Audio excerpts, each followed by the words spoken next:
يضلله فلا هادي له وأشهد أن لا إله إلا الله وحده لا شريك له وأشهد أن محمدا عبده ورسوله أما بعد فأعوذ بالله من الشيطان الرجيم بسم الله الرحمن الرحيم يا أيها الذين آمنوا بالله عن أنس رضي الله تعالى عنه قال قال رسول الله صلى الله عليه وسلم لا يؤمن أحدكم حتى أكون أحب إليه من والده وولده والناس أجمعين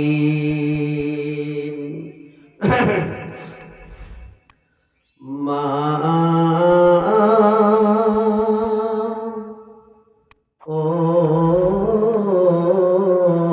আমার মা সারা রাত দু চোখে ঘুম ছিল না, মনে খুব পড়ছিল তোমাকে মা। কোথায় আছো, কেমন আছো, এত ডাকি তবু কেন সাড়া দাও না। কোথায় আছো, কেমন আছো, এত ডাকি তবু কেন সাড়া দাও না। যখনই মনে পড়ে তোমার কথা, কান্নার ঢেউ ওঠে বিরহ ব্যথা। যখনই মনে পড়ে তোমার কথা, কান্নার ঢেউ ওঠে বিরহ ব্যথা। তোমার কথা ভেবে, তোমার কথা ভেবে কত কেঁদেছি, তবু কেন একবার ফিরে আসো না মা। ও আমার মা, সারা রাত দু চোখে ঘুম ছিল না, মনে খুব পড়ছিল তোমাকে মা। কোথায় আছো, কেমন আছো, এত ডাকি তবু কেন সাড়া দাও না। কোথায় আছো, কেমন আছো, এত ডাকি তবু কেন সাড়া দাও না। লোকে বলে থাকো তুমি চাঁদের দেশে, সাদা শাড়ি পরে মাগো পরীর বেশে। লোকে বলে থাকো তুমি চাঁদের দেশে, সাদা শাড়ি পরে মাগো পরীর বেশে। রাতের আধারে চাঁদ, রাতের আধারে চাঁদ তারা দেখা যায়, তবু কেন তোমায় দেখা যায় না মা। ও আমার মা, সারা রাত দু চোখে ঘুম ছিল না, মনে খুব পড়ছিল তোমাকে মা। কোথায় আছো, কেমন আছো, এত ডাকি তবু কেন সাড়া দাও না। কোথায় আছো, কেমন আছো, এত ডাকি তবু কেন সাড়া দাও না। সম্মানিত সুযোগ্য অত্র এলাকার কৃতি সন্তান, আজকের সভাপতি মহাশয়, মঞ্চে উপবিষ্ট সম্মানিত অতিথিবৃন্দ, পর্দার আড়াল থেকে শ্রবণরত শ্রদ্ধাস্পদনীয় সেনাশিসা মা ও ভগ্নীগণ, সামনে আমার বয়োজ্যেষ্ঠ বৈকনিষ্ঠ সমবয়স্ক এই গভীর রাত্রে বসে থাকা ভাই দাদারা, এট ফার্স্ট আল্লাহ তাআলার কৃতজ্ঞতায় সেজদা অবনত হচ্ছি, যার অপর অনুগ্রহে আমরা আমাদের ব্যস্ত জীবনের ব্যস্ততাকে পরিহার করে চিত্ত বিনোদনমূলক অনুষ্ঠান থেকে মুখ ফিরিয়ে নিয়ে একনিষ্ঠভাবে কোরআন ও সহিহ সুন্নাহ শোনার লক্ষ্য উদ্দেশ্যে এক জায়গায় সমবেত হওয়ার তৌফিক প্রদান করেছেন। সকলেই বলি আলহামদুলিল্লাহ। অতঃপর তার প্রেরিত দূত মানবকুলের শ্রেষ্ঠ মানব নবিকুল শিরোমণি বিপ্লবী নেতা আহমদ মুস্তফা মুহাম্মদুর রাসূলুল্লাহ সাল্লাল্লাহু আলাইহি ওয়াসাল্লামের প্রতি সহস্র কোটি দরিদ্র সন্তান দ্বারা বর্ষিত হোক আল্লাহুম্মা সাল্লি আলাইহি আল্লাহুম্মা বারিক আলাইহি। ভাইজান, আজকে কোনো ভূমিকা রাখছি না, যেহেতু রাত্রি গভীরতার দিকে যাচ্ছে, এক্সট্রিম পয়েন্টে সরাসরি বক্তব্যে চলে যাব। আমি জানি যে গভীর রাত্রে মানুষ থাকে না, একটা করে উঠে যায়। এই জন্য আরেকটা জিনিস আমার জানা আছে, বত্রিশ দিয়ারে যেহেতু অনেকবার আমি এসেছি, আমার একটা অভিজ্ঞতা আছে যে দিয়ারের মানুষ জালসা শোনে মোটামুটি। যারা বসে আছেন হযরত ভাই যে আলোচনাগুলো করে গেছেন, আপনারা হাসির যে সমস্ত খোরাক এটা তো পেয়ে গেছেন, আর তো সমস্যা কিছু নেই। এখন কি আপনাদের ঘুম আসছে? ঘুম আসে না। এবার আমি যেটু আলোচনা করব, যদি আলোচনাটা একরকম করে আমিও হাসাতে শুরু করি, তাহলে কিন্তু আলোচনাটা সম্পূর্ণ একরকম হয়ে যাবে। ফলে ওই দিকটা বাদ দিলাম, কোরআন আর হাদিস থেকে কিছু আপনাদের শোনাই। কারণ ইসলামী মজলিস যেগুলো, এই যে আপনারা বসে আছেন, এখানে এসছেন কেন বলেন তো ভাই? একটা উদ্দেশ্য এসছেন। কি উদ্দেশ্য? আল্লাহ রাসূল সাল্লাল্লাহু আলাইহি ওয়াসাল্লামের বহু হাদিস থেকে বোঝা যায় যে হাসতে হবে কম, কাঁদতে হবে বেশি। এখন যদি আপনি মারা যান, কবর থেকে, কবরের শাস্তি থেকে আপনাকে বাঁচতে হবে। হবে না? হবে না? সাউন্ড সিস্টেম আপনাকে বক্সটা একটু দিয়ে ঘোরা যাবে হালকা করে, একটু কাজ করে দেবো হালকা। তো বলছিলাম, অল্প ঘোরাবেন। আমরা এখানে এসছি কি করতে? কথা বলেন একটু। জাহান্নাম থেকে বাঁচতে এবং জান্নাত পেতে। যদি আপনাদের ঘুম আসে, আমাকে একটু ইঙ্গিত দেবেন যে ঘুম আসছে, তাহলে আমাকে ঘুম তাড়ানো ট্যাবলেট দিতে হবে। হবে না? হবে না? দিতে হবে, কারণ আপনি ভুল বুঝবেন। এই জন্য আপনারা বলবেন, ইঙ্গিত করবেন। যতক্ষণ ঘুম আসেনি ততক্ষণ হাদিস কোরআন শুনেন। এখানে কেন এসছি আমরা বলেন তো? একটা উদ্দেশ্য, কি? জাহান্নাম থেকে বাঁচতে আর জান্নাত পেতে। এটা হচ্ছে মেন উদ্দেশ্য। এটা কি মেন উদ্দেশ্য? যদি জাহান্নাম থেকে বাঁচতে না পারেন আর জান্নাত পেতে না পারেন, তাহলে এই যে স্টেজে বসে বসে রাত জেগে জালসা শুনছেন, এটা ব্যর্থ হবে না? হবে না? হবে। লাভ কিছু হবে না। অতএব উদ্দেশ্য প্রণোদিতভাবে জাহান্নাম থেকে বাঁচার জন্য আপনাকে প্রাণপণে চেষ্টা করতে হবে। কারণ এটা এখানে এসছেন জাহান্নাম থেকে বাঁচতে। মা বোন, আপনাদেরও কিছু আলোচনা করবো ইনশাআল্লাহ। তবে জাহান্নাম থেকে বাঁচতে হবে, এটা আমাদের দায়িত্ব। আগে কোন আমলগুলো মানুষকে জাহান্নাম থেকে বাঁচায় আর কোন আমলগুলো মানুষকে জান্নাতে নিয়ে যায়, আজকের সংক্ষিপ্ত টপিক হচ্ছে এটাই। বুঝে এসছে তো? তাহলে আপনি কোন কোন আমল করলে জান্নাত পাবেন আর জাহান্নাম থেকে বাঁচতে পারবেন। এবার একটা বিষয় আপনাদের সামনে বলি। আমি একটা হাদিস পাঠ করেছি আপনাদের সামনে, হাদিসটার অনুবাদ বলি। বেশি অনুবাদ বলতে গেলে আপনার সমস্যায় পড়বেন। সংক্ষেপে দুটো কথা শোনেন। হাদিসটাতে বলছে, পিতামাতা, ছেলে মেয়ে, স্ত্রী, সন্তান, বন্ধু বান্ধব, অন্যাসে আজমাইন থেকে যত মানুষ আছে পৃথিবী, ভালো ভালো মানুষ, আপনার বন্ধু বান্ধব যত আছে সবাই, সব থেকে কাকে বেশি ভালোবাসতে হবে? আল্লাহ এবং আল্লাহ রসুলকে। এখন কি আল্লাহ রসুলকে আর ভালোবাসার টাইম আছে আমাদের? কি করে আমরা ভালোবাসবো? আল্লাহ রসুল তো এখন বেঁচে নেই দুনিয়াতে, আছে কি? নেই তো। তাহলে আল্লাহ রসুলকে ভালোবাসবো কি করে? কোন প্রেক্ষাপটে ভালোবাসবো? তারা কিভাবে ভালোবেসেছিল? একটা হাদিস আপনাদের সামনে প্রথমে তুলে দিচ্ছি। একটা মহিলা, উহুদের যুদ্ধ সংগঠিত হয়েছিল সম্ভবত 3য় হিজরিতে। এই উহুদ যুদ্ধে একটা মহিলা, এই মেয়েটার নাম হচ্ছে দিনারিয়া। কি নাম ভাই? দিনারিয়া। এই মেয়েটার 4 জন গেছে যুদ্ধে। মেয়েটার স্বামী, মেয়েটার বাবা, মেয়েটার ভাই, মেয়েটার সন্তান। আমার বলার উদ্দেশ্য হচ্ছে যে সবারই থেকে ভাই, সন্তান, বাবা, স্বামী, সব থেকে কাকে বেশি ভালোবাসতে হবে? আল্লাহ এবং আল্লাহর রাসূল সাল্লাল্লাহু আলাইহি ওয়াসাল্লামকে। তো মেয়েটা স্থির থাকতে না পেরে এক পা করে উহুদের দিকে ছুটছেন। যেতে যেতে দূরে কাত করে নফল নামাজ পড়ছে। আর যেহেতু 4 জন গেছে যুদ্ধে যাওয়া মানে কি? শহীদ হয়ে যাওয়া। এক পা করে যাচ্ছেন জিহাদের দিকে। ওই দিক থেকে একটা যুবক চলে আসছে যুদ্ধের ময়দান থেকে। খুব ভালো করে শুনবেন। যুবক চলে আসছে। যুবকটাকে ওই দিনারিয়া জিজ্ঞেস করছে, বেটা যুদ্ধের খবর কি, যুদ্ধ কেমন অবস্থায় আছে এখন। তো ওই যুবক দিনারিয়াকে বলছে উত্তর দিয়ে, খালাজান,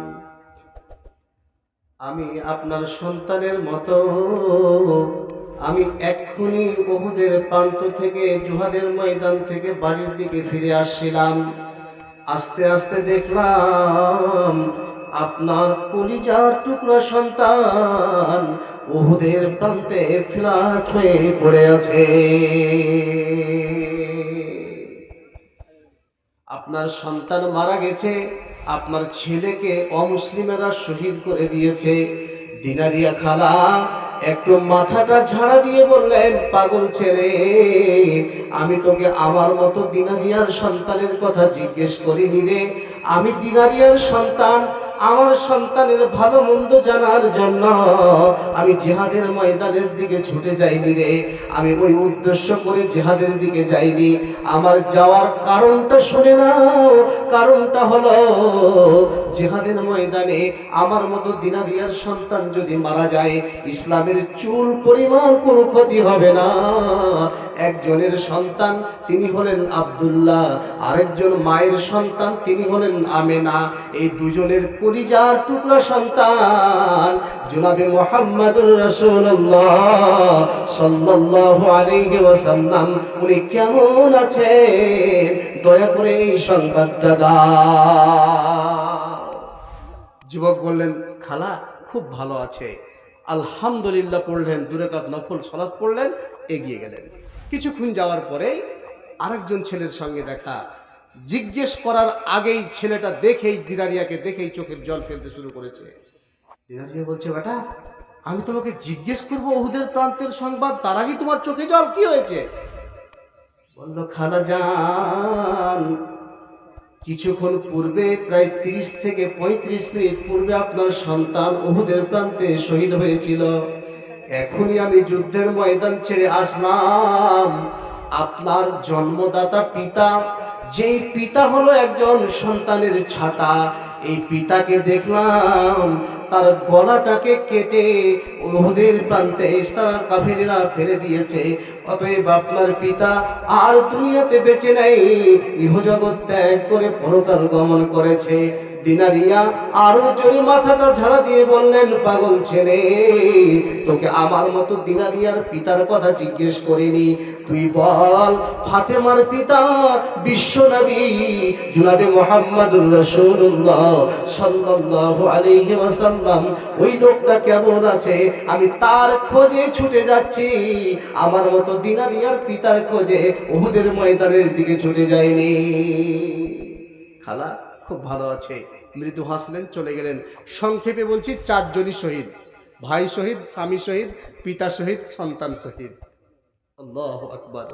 উহুদের ময়দানে দিনারিয়া গিয়ে বলছেন, আল্লাহ, আমার মতো দিনারিয়ার স্বামী হারিয়ে গেছে, আমার মতো দিনারিয়ার ভাই হারিয়ে গেছে, আমার মতো দিনারিয়ার সন্তান হারিয়ে গেছে, আমার মতো দিনারিয়ার পিতা হারিয়ে গেছে। আল্লাহ, তোমার রাস্তায় উহুদের প্রান্তে শহীদ হয়ে গেছে আমাদের আত্মীয় স্বজন। আমার ভেতরে দুঃখ নেই, ভিতরে বেদনা নেই, ভিতরে চিন্তা নেই, ভিতরে কোনো রকমের দুশ্চিন্তার কারণ নেই। একজনের খোঁজ করছি, তিনি হলেন আব্দুল্লাহর সন্তান। আরেকজনের খোঁজ করছি, তিনি হলেন ফাতেমার পিতা। আরেকজনের খোঁজ করছি, তিনি হলেন আম্মাজান আয়েশার স্বামী বিশ্বনবী জনাবে মুহাম্মদুর রাসূলুল্লাহ সাল্লাল্লাহু আলাইহি ওয়াসাল্লাম। ওনার খোঁজে ছুটে যাচ্ছি, অন্য কারো খোঁজে আমি ছুটে যাই নাই। এবার আপনাদের বলি, হাদিসে কি বলল? স্বামী থেকে, পিতা থেকে, সন্তান থেকে, ভাই থেকে, পৃথিবীর সকল মানুষ থেকে কাকে বেশি ভালোবাসতে হবে ভাই? আল্লাহ এবং আল্লাহ রাসূলকে। আপনারা এখানে যারা বসে আছেন, আশা করি জমিতে চাষ করতে জানেন। ভুট্টা বুনতে জানেন না? আপনারা পাট বুনতে জানেন, জমির সমস্ত কাজ বোঝেন। এমনকি আপনারা উকিল হাকিমও নন, কিন্তু জমির কাগজপত্রও বুঝেন। বুঝেন না? কোন কোর্টে কেস করলে এই জমিটা পাওয়া যাবে, এটা বুঝেন না? বুঝেন, সব বুঝেন। কিন্তু একটা জিনিস আপনারা বুঝেন না, সেটা কি? ইসলাম বুঝতে পারেন না। কেন বুঝতে পারেন না? বুঝার চেষ্টা কোনোদিন করেছেন কি? খুব মূল্যবান কথা বলছি, আপনি কথাগুলো শুনুন এবং প্রত্যেকটা হাদিস সানাদ বিশুদ্ধ ভেরিফিকেশন করে বলছি আপনার সামনে। একটা জাল কথা বলে বাজিমাত করে এখান থেকে চলে যাব না, কারণ বছরের পর বছর স্টেজে কথা বলি, এটা অভিজ্ঞতা আছে। আপনাকে আমি সঠিক কথা, সঠিক তথ্য, একজন সুযোগ্য ব্যক্তিত্বকে বসিয়ে রেখে দিচ্ছি। একটা জাল তথ্য দিয়ে পালিয়ে যাওয়া মানুষ আমি নই, ইনশাআল্লাহ।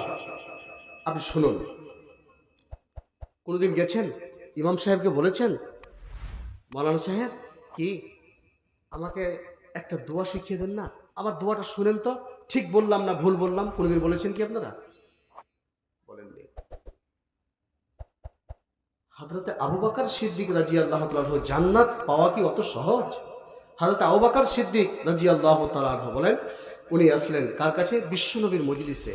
এসে আল্লাহ রাসূলকে বলছেন, হাদিস সহিহ, আল্লিমনি দুআআন আদউ বিহি ফিস সালাহ।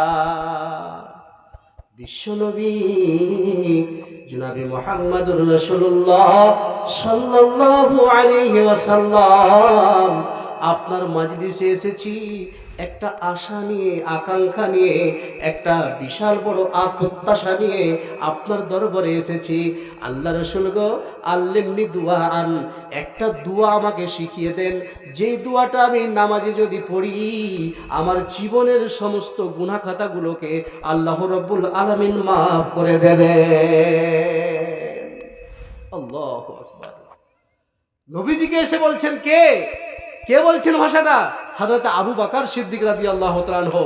পৃথিবীর মাটিতে আফজালুন নাস বাদাল আম্বিয়া হযরত আবু বকর সিদ্দিক রাদিয়াল্লাহু তাআলা আনহু। নবী রাসূলের পরে 1,24,000 নবী রাসূল, তার মধ্যে 315 জন রাসূল সিলসিলাতুল আহাদিস আস-সাহিহা, তার মধ্যে 315 জন রাসূল। এগুলো পরে পৃথিবীর মধ্যে সবচেয়ে দামি সম্মানী মানুষ কে বলেন তো? হযরত আবু বকর সিদ্দিক রাদিয়াল্লাহু তাআলা আনহু। আল্লাহু আকবার। উনি এসে বলছেন বিশ্ব নবীকে, কি আমাকে একটা দোয়া শিখিয়ে দেন, যেই দোয়া পড়লে আমার শরীরে কোনো নেকি, কোনো গুনাহই থাকবে না, সব নেকিতে ভর্তি হয়ে যাবে। আল্লাহ রাসূল বললেন, আবু বকর কুল, বলো, আল্লাহুম্মা ইন্নী যালামতু নাফসি জুনুমান কাসীরান ওয়া লা ইয়াগফিরুয যুনুবা ইল্লা আনতা ফাগফিরলি মাগফিরাতাম মিন ইনদিকা ওয়ারহামনি ইন্নাকা আনতাল গফুরুর রহিম। বিশ্বনবী বললেন, আবু বকর তুমি যদি দোয়াটা শিখতে চাও তবে এই দোয়াটা তুমি পড়ো বেশি বেশি করে, তোমার শরীরে কোনো গুনাহ থাকবে না। সারা দিন আর রাত হযরত আবু বকর শুধু এই দোয়া বলছেন। এবার আপনারা মনে মনে ভাববেন, হযরত আবু বকর পাপী লোক ছিল তাই দোয়া বলেছেন। আমরা কি পাপী? আমরা তো ইমানদার, নেককার, পরহেজগার মানুষ, তাই নাকি ভাই? হযরত আবু বকরের কত পাপ ছিল? বিশাল বড় পাপী নাকি? কত পাপ ছিল আর কত নেকি ছিল? একটা হাদিস তুলে দিচ্ছি আপনাদের সামনে। লাউ আন্না ঈমানা আবি বকরিন ফি কাফাতিন ওয়া ঈমানা আহলিদ দুনিয়া ফি কাফাতিন লা রাজাহাত কাফাতু আবি বকর রাদিয়াল্লাহু তাআলা আনহু। বিশ্বনবী জনাবে মুহাম্মদুর রাসূলুল্লাহ সাল্লাল্লাহু আলাইহি ওয়াসাল্লাম বলছেন, পৃথিবীর সকল মানুষের নেকিগুলোকে যদি একটা পাল্লায় উঠানো হয়, পৃথিবীর যত মানুষ বর্তমানে বসবাস করছে, অতীতে যারা বসবাস করেছে, ভবিষ্যতে যারা বসবাস করবে, কিয়ামতের আগ পর্যন্ত 3 শ্রেণীর সমস্ত মানুষের নেকিগুলোকে যদি একটা তারাজু পাল্লায় তোলা হয় আর হযরতে আবু বকরের পাল্লা, আবু বকরের নেকিটাকে আরেক দিকের পাল্লাতে তোলানো হয়, লা রাজাহাত কাফাতু আবু বকর, আবু বকরের নেকির পাল্লাটা ভারী হয়ে যাবে আর সারা পৃথিবীর নেকির পাল্লাটা হালকা হয়ে যাবে। এত বেশি নেকি হযরতে আবু বকরের জমা আছে। এবার আপনি বলেন, যেই লোকটার নেকি সারা পৃথিবীর নেকি থেকে বেশি, সেই লোকটা আল্লাহর দরজায়, আল্লাহ রাসূলের দরজায় এসে বলছেন, আল্লিমনি দুআআন আদউ বিহি ফিস সালাহ, আপনি আমাকে দোয়া শিখিয়ে দেন হুজুর, আমি এই দোয়া নামাজে পাঠ করব। আল্লাহু আকবার। হযরত আবু বকর মানে কে জানেন? হযরত আবু বকর মানে কে জানেন? ওর ঈমান কত মজবুত একটা হাদিস আমি আপনার সামনে তুলে দিচ্ছি, এক বাক্যে চেয়ে থাকবেন। খুব মারাত্মক হাদিস, মুস্তাদরাকে হাকিমের 4407 নম্বর সিরিয়ালে হাদিসটা এসছে। অনেক কিছু শুনেছেন, কিছু হাদিস শুনে যান। হাদিস সহিহ। আল্লামা আলবানী রাহিমাহুল্লাহ তার সিলসিলাতুল আহাদিস আস-সহিহাতে এই হাদিসটিকে দিয়ে এসেছেন। হাদিসটা কত চমৎকার শুনেন। আপনাদের ঘুম আসছে নাকি ভাই? আছে? মানে ঘুম যদি আসে তো বক্তব্য দেওয়া খুব মুশকিল, ভুল বুঝে যাওয়ার আশঙ্কা থাকে। তো আগের যুগে অনেক ভুলভাল এরকম হতো, কিন্তু আর এখন তো কিছু নেই। অতএব আপনারা পরবর্তীতে রেকর্ডিংয়ে শুনে তাহলে আমল করিয়েন, কারণ ভুল বুঝবেন না। সেদিন বলছিলাম যে একজন মাওলানা সাহেব ওয়াজ করেছে ওই লেবাস সম্পর্কে, আর মহিলাদের অধিকার সম্পর্কে ওয়াজ করতে গিয়ে বলেছে যে তুমি যা খাবা স্ত্রীকে তা খাওয়াবা, তুমি যা পরবা স্ত্রীকে তা পরাবা। তো ও বাড়িতে এসে ওর স্ত্রীকে বলছে, শোনো আজ থেকে তোমাকে খৈনি বিড়ি খেতে হবে। তো স্ত্রী বলছে, কেন? বলছে, মাওলানা সাহেব বলেছে তুমি যা খাবে স্ত্রীকে তা খাওয়াবে, তুমি যা পরবে স্ত্রীকে তা পরাবে। আর কি করতে হবে? বলছে প্যান্ট আর শার্ট পরতে হবে। ওর স্ত্রী বলছে, এগুলো কথা মাওলানা সাহেব বলবে? বলছে, বলেছি, আমি নিজে শুনে এসেছি। বাড়িতে এসে আজ ভুল বুঝেছে। বাড়িতে এসে স্ত্রীকে প্যান্ট শার্ট জোর করে পরিয়েছে ভোরবেলায়। স্ত্রী চলে গেছে, বলছে জল এনে দাও ওই টিউল থেকে। স্ত্রী বলছে, ছি ছি ছি, এই প্যান্ট শার্ট পরে আমি যেতে পারি? গ্রামের মহিলা। স্বামীর কথা, স্বামীর জোরে চলে গেছে টিউলের কাছে। যখন গেছে তখন কিছু মহিলা বলছে, বুবু তুমি ফের কখন থেকে টাউনের মানুষ হয়ে গেছো, গ্রামে থাকতে থাকতে প্যান্ট শার্ট পরে বাজারে এসছে? বলছে, আর বলিও না, এই কোথা থেকে যে ওয়াজ শুনে এসছে, বলছে আমাকে প্যান্ট শার্ট পরতে বাধ্য করছে আর বিড়ি আর সিগারেট খেতে বাধ্য করছে। এরকম ওয়াজ ভুল বুঝিয়েন না, তাই না? আগের যুগে একটা মুলবি ওয়াজ করতেন, কোন মুলবি বলেন তো? খোকা মুলবি। কোন মুলবি ভাই? খোকা। ওয়াজ শুনেছেন আপনারা? খুব ক্যাসের বাজতো একটা সময়। তখন উনি বলতেন, একটা কথা বলেছিলেন যে একটা মুলবি সাহেব ওয়াজ করছে, আফসুস সালাম আতিম উত্তম, সালাম বেশি বেশি করে সালাম দাও। উনি ঘুম পাচ্ছিলেন, উঠে শুনেছেন মুসলমানের মধ্যে যাকে দেখবে তাকে সালাম দাও। মুসলমানের মধ্যে কথাটা শুনতে পাইনি, যাকে দেখবে তাকে সালাম দাও, এটা বুঝতে পেরেছে। তখন উনি উঠেই একটু চা খেয়ে আসি, ঘুম আসছে, যে দেখছে ঘোড়া বাঁধা আছে, ওনার মুখ থেকে শুনেছিলাম আমি। তো ঘোড়াতে গিয়ে বলছে, আসসালামু আলাইকুম।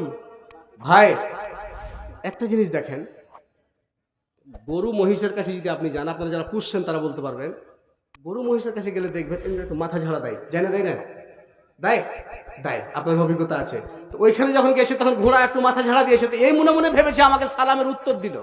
তোর পায়ের কাছে গেছে মুসাফা করতে, ঘোড়াতে মেরেছে লাত, আর মুখ টুক সব ফ্র্যাকচার করে দিয়েছে। দিয়ে ও সকালবেলা বাড়ি গেছে, আর স্ত্রী বলছে, তুমি জালসা শুনতে গেছিলে না, কার সাথে লড়তে গেছিলে? লড়তে গেলে যাবো রে, আমি মুখটা দেখে এসো আইনাতে। বলছে, আর বলিস না, মুলবি সাহেবের ওয়াজের দোষ, আমার কোনো কিছু ব্যাপার নেই। এরকম কিছু ব্যাপার না থাকে। অতএব নারে তাকবীর। হযরত আবু বকরের ঈমান দেখাচ্ছিলাম, যেহেতু আজকে আয়াত পড়েছি ঈমানের আর হাদিসও পড়েছি ঈমানের, একটু দেখাই আপনাদের। তো যাই হোক, আসলে ঘুম আসলে বলবেন। এবার হযরত আবু বকর সিদ্দিক রাদিয়াল্লাহু তাআলা আনহু মানে পৃথিবীর মধ্যে নবী রাসূলদের পরে সবচেয়ে দামি মানুষ হচ্ছেন হযরত আবু বকর সিদ্দিক রাদিয়াল্লাহু তাআলা আনহু। তো হাদিসটা বলছিলাম মুস্তাদরাকে হাকিমের মধ্যে 4407 নম্বর সিরিয়ালে হাদিসটা এসছে। আপনারা জানেন আল্লাহ রাসূল সাল্লাল্লাহু আলাইহি সাল্লাম মিরাজ সফর করেছিলেন। মা বোন ভালো করে শুনুন, মিরাজ সফর করেছিলেন, 7 আকাশ ঘুরে এসেছিলেন। 7 আকাশ ঘুরে আসার পরে কাবা ঘরের চত্বরে, একদম সহিহ হাদিস, কাবা ঘরের চত্বরে বসে সাহাবাদের মধ্যে কয় শ্রেণীর লোক থাকে ভাই, কথা বলেন তো? 3 শ্রেণীর। একটা হচ্ছে সাহাবা, একটা হচ্ছে মুনাফিক। আর সাহাবাদের মধ্যে সকলের ঈমান কিন্তু একরকম নয়। আমাদের মধ্যে কি সকলের ঈমান একরকম? কেউ হয়তো 100% ঈমানদার, কেউ হয়তো 99% ঈমানদার, কেউ 98% ঈমানদার। সবার ঈমান কিন্তু একরকম নাই। তো সাহাবাদের মধ্যেও সেই মানুষ হিসাবে কম বেশি ঈমান থাকতেই পারে। তখন আল্লাহ রাসূল একটা কথা বলছেন, কি ভাষা বলছেন? যে আজকে রাত্রে মিরাজে গেলাম। কোথায়? সেই ফিলিস্তিনে। কোথায়? বাইতুল মুকাদ্দাস। সেই ফিলিস্তিনে যেখানে বর্তমানে যুদ্ধ হচ্ছে, ওই বাইতুল মুকাদ্দাসে 1,23,999টি নবীর ইমামতি করলাম, দিয়ে চলে গেলাম আজকে রাত্রে কোথায়? আকাশে, 7 আকাশে ঘুরে আসলাম। আপনারা একটা কথা বলেন তো, আমি যদি বলি যে আমি মালদা টাউন থেকে স্কুল করে 3 মিনিটে চলে এসেছি, আপনারা বিশ্বাস করবেন? অবিশ্বাস। আল্লাহ রাসূল সাল্লাল্লাহু আলাইহি সাল্লাম বলছেন কত বছর আগে? 1400 বছর আগে। 1400 বছর আগে বিজ্ঞান এতটা উন্নত হয়েছিল।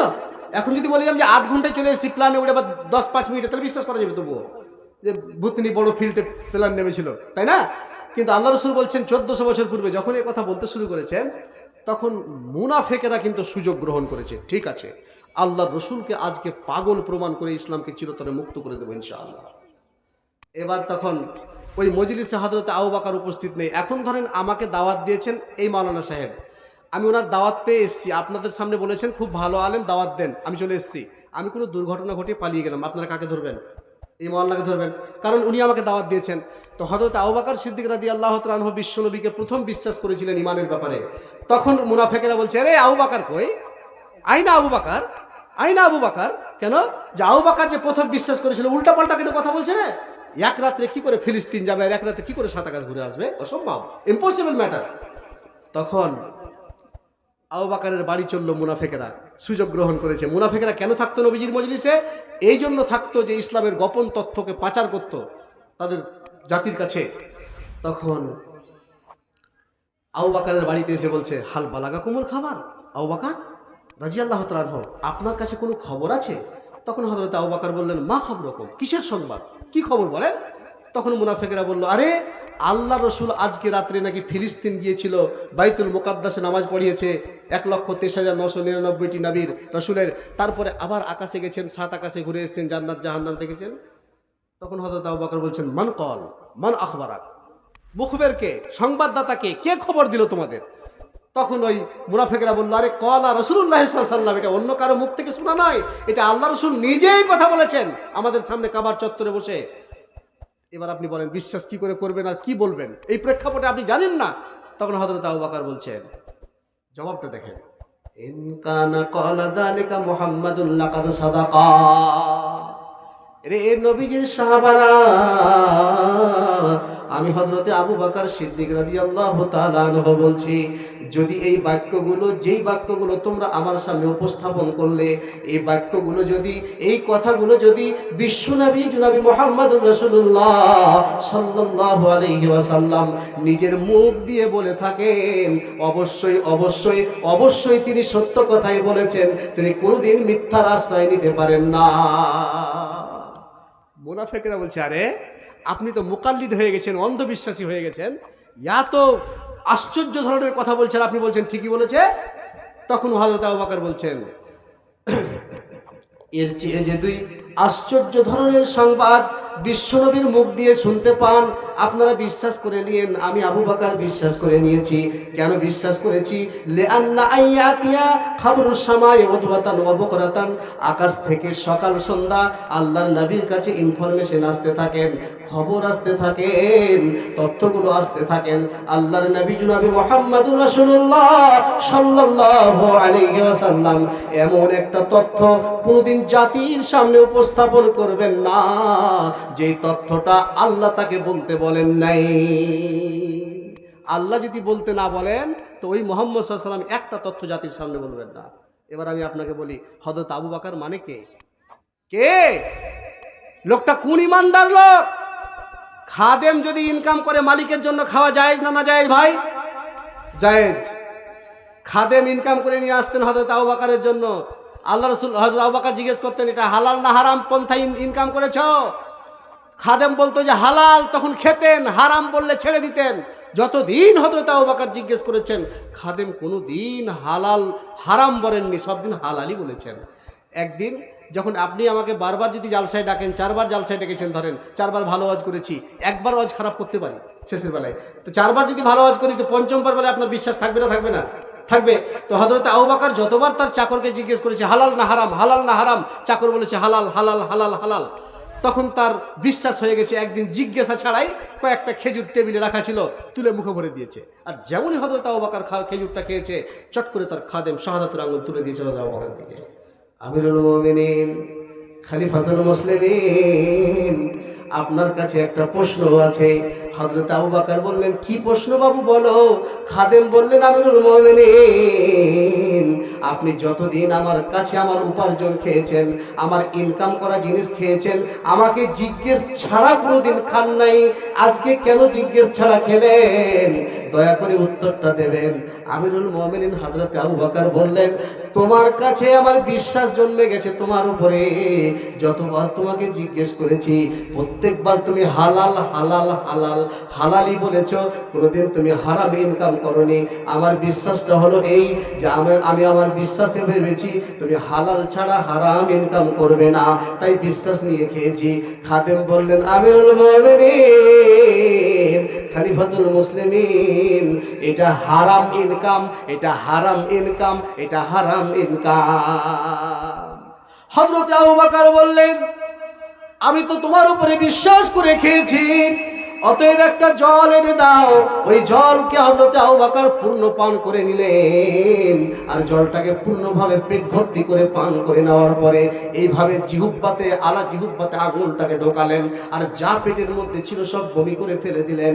আবার পানি ঢোকালেন, আবার বমি করে দিলেন, আবার পানি ঢোকালেন, আবার বমি করে দিলেন।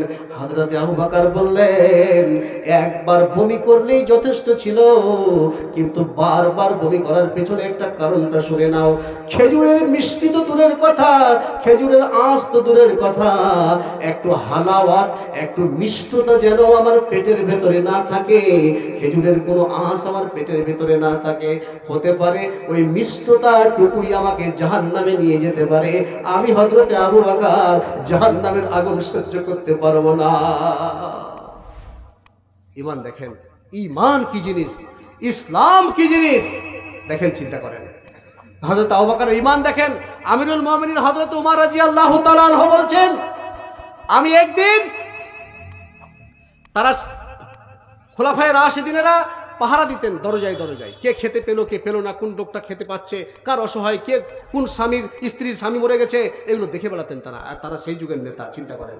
হযরত উমর রাদিয়াল্লাহু তাআলা আনহু একদিন একটা বাড়িকে টার্গেট করলেন, দেখলেন ওই বাড়ির যে বৃদ্ধা মহিলা, ওর স্বামী মারা গেছে বহুদিন আগে, বয়স প্রায় 70+, আর সন্তান সন্ততি কেউ নাই।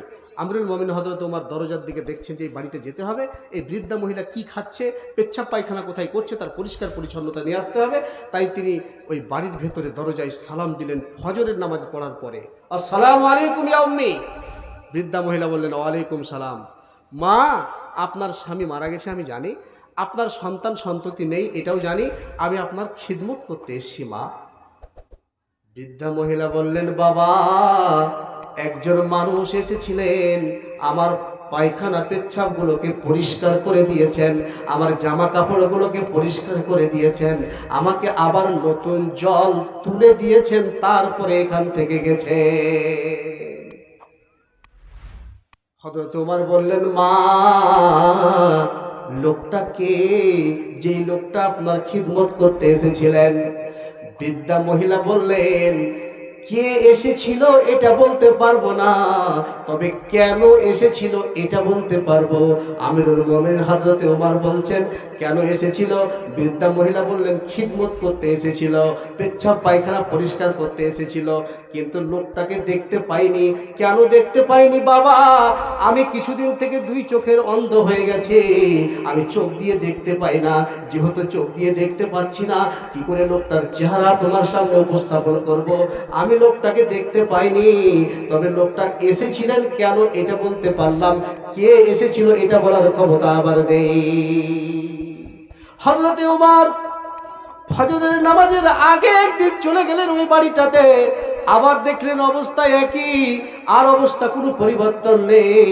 আবার তিনি এশারের আগে গেলেন, তাহাজ্জুদের আগে গেলেন, তাহাজ্জুদের পরে গেলেন, একটাই বাক্য মহিলা বলছে, পরিষ্কার করে চলে গেছে।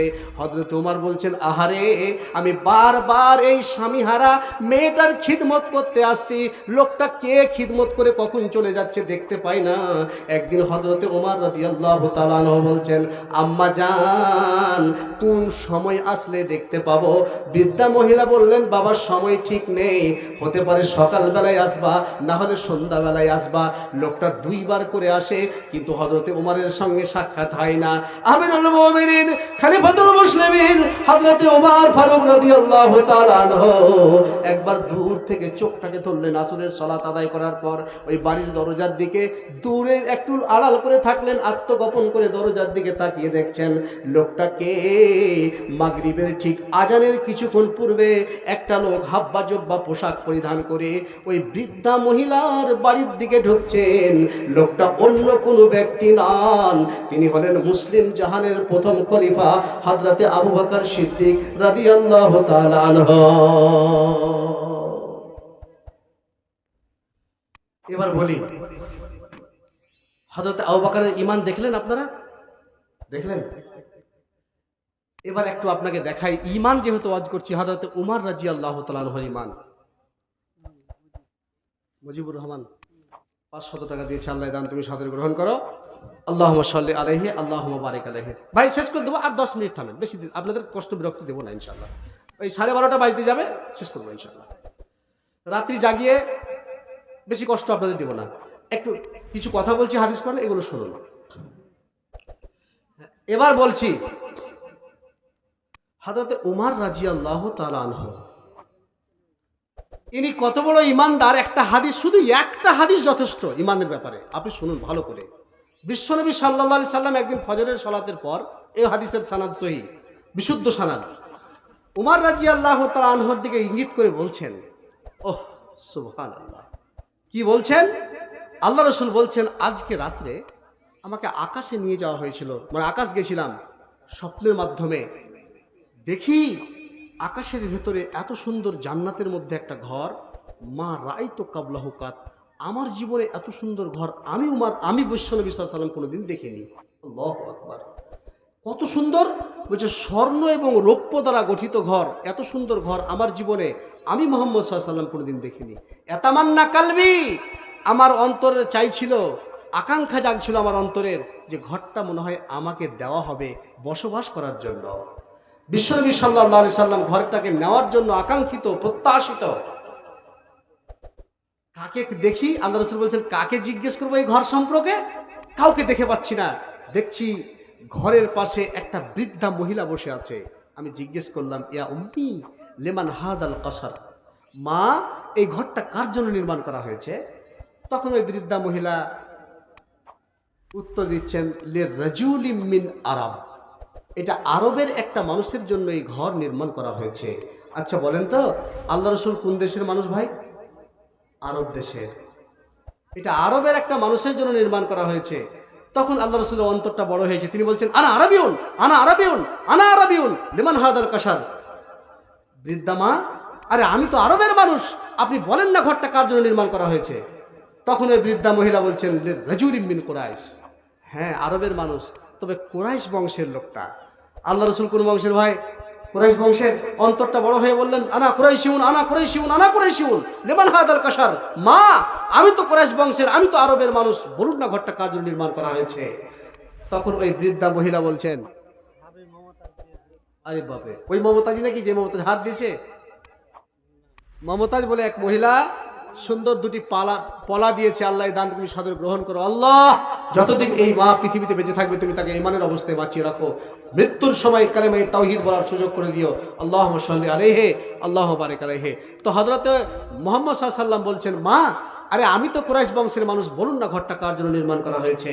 তখন ওই বৃদ্ধা মহিলা তৃতীয় সেন্টেন্সে জবাব দিচ্ছেন, লিরাজুলিন মিন আসহাবিন নবী সাল্লাল্লাহু আলাইহি ওয়াসাল্লাম হুয়া উমর ইবনুল খাত্তাব রাদিয়াল্লাহু তাআলা আনহু। আপনি কোথাকার মানুষ আমার জানা নেই, বারবার আমাকে প্রশ্ন করছেন, বারবার প্রশ্ন করছেন, বারবার প্রশ্ন করে বিরক্ত করছেন। তবে শুনে রেখে দেন, এই ঘরটা অন্য কোনো মানুষের জন্য নির্মাণ করা হয়নি। এই ঘরটা যার জন্য নির্মাণ করা হয়েছে সেই লোকটা হলো আরব দেশের কুরাইশ বংশের বিশ্বনবী জনাবে মুহাম্মদুর রাসূলুল্লাহ সাল্লাল্লাহু আলাইহি ওয়াসাল্লামের সম্মানী বিশিষ্ট মর্যাদা সম্পন্ন সাহাবী হযরতে উমর রাদিয়াল্লাহু তাআলা আনহু। আল্লাহ রাসূল বললেন, উমর আমার বড় মনের মধ্যে আকাঙ্ক্ষা জাগলো, ওমর তোমার ঘরের ভেতরে একবার প্রবেশ করে দেখি ঘরটা ভিতরটা কেমন, কত সুন্দর। ঘরটা দেখার বড় শখ হচ্ছিল, কিন্তু ওমর রে, তোমার ঘর তোমার পারমিশন ছাড়া কি করে ওই ঘরের ভেতরে প্রবেশ করতে পারি?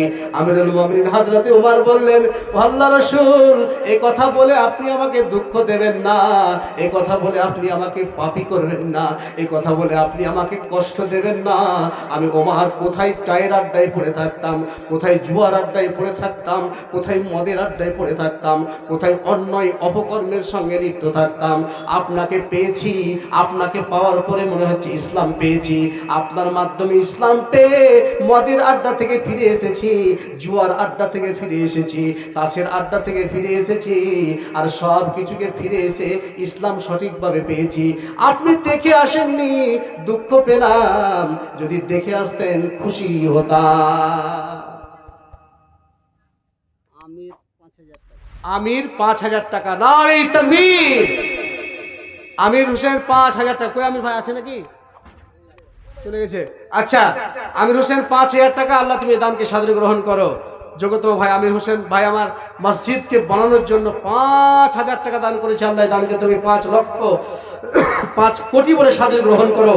আল্লাহুম্মা সাল্লি আলাইহি, আল্লাহুম্মা বারিক আলাইহি। তো ভাই বলছিলাম, আনসুরের স্ত্রী আংটি দিয়েছে। মাশাআল্লাহ, এখনো আংটি পড়ছে জি। আনসুরের স্ত্রী একটা আংটি দান করেছে। আল্লাহ এই দান তুমি সাদরে গ্রহণ করো। আল্লাহুম্মা সাল্লি আলাইহি, আল্লাহুম্মা বারিক আলাইহি। যারা যে উদ্দেশ্যে যেই দান করেছে মাবুদ সকলের উদ্দেশ্যকে সফলতায় পর্যবসিত করো। আল্লাহুম্মা সাল্লি আলাইহি, আল্লাহুম্মা বারিক আলাইহি। একটু আসুন, আমি 2-4টা হাদিস কোরআন বলবো, 12:30টার আগে ছাড়বো না। একটু আসুন, এগিয়ে আসুন। এটা কার? দাদা শুনেন শুনেন শুনেন, না দাবি দাবি করবো না, শুনে শুনে শুনে, মানে 1500 টাকা তো। আর আমি তোমার ওই ভাইয়ের 5,000 টাকার একটা জোড়া হইতেন, খুব ভালো হতো। মার্কেট নাই? হ্যাঁ, যে 2,000 টাকা করেন তাহলে। মাশাআল্লাহ। জগতম ভাই একই সভাতে এসেছিল, 1500 টাকা দিয়ে তাড়াতাড়ি যাচ্ছিলাম। ভাইকে আমি করজড়ো করে ধরিলাম, যা বলার অনেক কিছু ভাইকে বলিলাম। বুঝে সুঝে দেখে ভাইজান মসজিদেরও লাগে আরো 500 দিল, করেছিলাম দাবি। যাহা দান দিয়ে গেল দ্বিতীয় দফায়, গ্রহণ করো হে তুমি প্রভু দয়াময়। আমিন সুম্মা আমিন। আর কি 1500 টাকা কিনে সবাই দিছে। ওই ওই উনি 1500 টাকা দিলেন সাইফুদ্দিন ভাই, আর এটা ফের 1500 টাকা কিনে কি ব্যাপার? মুস্তাফা মেম্বার কই? Who's Mustafa member? Please come on stage as soon as possible। আর তাড়াতাড়ি আসুন, যত তাড়াতাড়ি সম্ভব। কি ব্যাপার, দান পেন্ডিং মানে? আচ্ছা ভাই, একটু হাদিস কোরআন বলবো, একটু দান বলে যখন উঠি। মহিলাদের দিকে এক কাজ করেন তো। হ্যাঁ, কত করবো?